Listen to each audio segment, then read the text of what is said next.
जय भवानी जय शिवाजी, हर हर महादेव, धिक्कार असो धिक्कार असो, राज्य सरकारचा धिक्कार असो, अशा घोषणा देत ठाकरे गटाच्या वतीने सातारा बस स्थानकाच्या बाहेर रस्ता रोको आंदोलन करण्यात आले।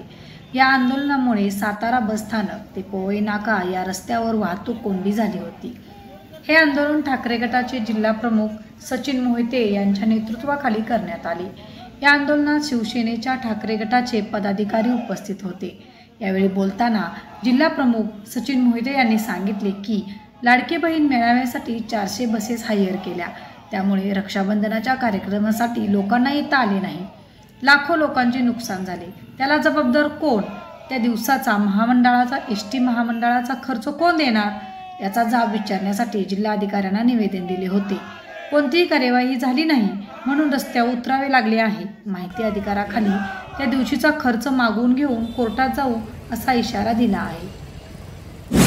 नुकतंच सातारा जिल्ह्यामध्ये या भूमीतली भूमिपुत्र सन्माननीय महाराष्ट्राचे मुख्यमंत्री शिंदे साहेब आणि त्यांच्या जोडीला भारतीय जनता पार्टीचे उपमुख्यमंत्री देवेंद्र फडणवीस या लोकांनी सातारा शहराच्या ठिकाणी जिल्ह्याचा महिलांचा एक मेळावा घेतला होता।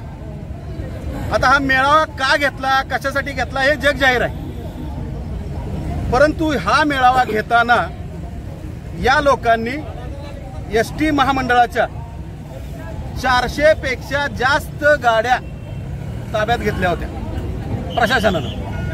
आता या गाड्या का ताब्यात घेतल्या, तर त्या महिलांना कार्यक्रमाच्या स्थळी आणण्यासाठीचा हा कार्यक्रम यांनी आखला होता। हरकत नाही, महाराष्ट्र शासन आहे, ते राजेच आहेत, इथं आता लोकशाही शिल्लक आहे असं आम्हाला तर वाटत नाही। मग ह्या राजकोषाची उधळपट्टी कशी करायची ती त्यांनी ठरवायचं। महिलांच्या नावाखाली स्वतःच उदो करून घेण्यासाठी या लोकांनी त्या दिवशी महिलांचा मेळावा घेतला, हरकत नाही, घेऊ देत। पण त्या दिवशी अचानक सातारा जिल्ह्यातल्या 400 बसेस या लोकांनी हायर केल्या, 400 पेक्षा जास्त बसेस। आणि 400 पेक्षा जास्त बसेसचा अर्थ असा होतो की एका दिवसाच्या यांनी 2000 पेक्षा जास्त फेऱ्या न सांगता रद्द केल्या। 2000 पेक्षा जास्त फेऱ्या जिल्ह्यातल्या।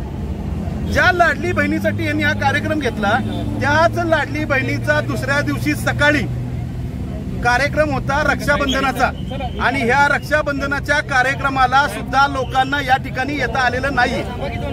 आलं लक्षात तुमच्या?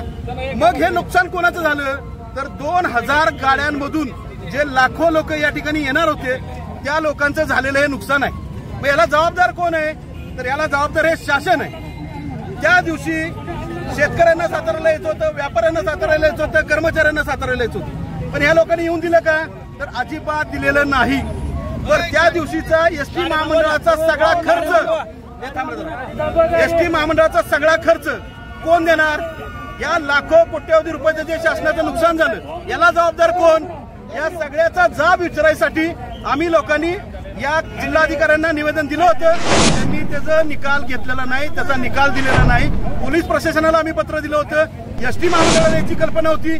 असं असताना देखील कोणतीही कारवाई न झाल्यामुळं आज आम्हाला रस्त्यावर उतरून आंदोलन करावं लागलेलं आहे। आणि याची दखल जर प्रशासनानं घेतली नाही तर लवकरच माहिती अधिकारात त्या दिवशीच्या सगळ्या खर्चाचं पण बजेट आम्ही घेणारच आहोत, आणि आम्ही आयुक्तांच्याकडे आंदोलन करू, आणि तिथं जर न्याय नाही मिळाला तर आम्ही यासाठी कोर्टात जाणार आहोत। आता आम्हाला कोर्टाशिवाय दुसरा प्रशासनात मार्ग दिसत नाही। जय हिंद, जय महाराष्ट्र। शिवसेना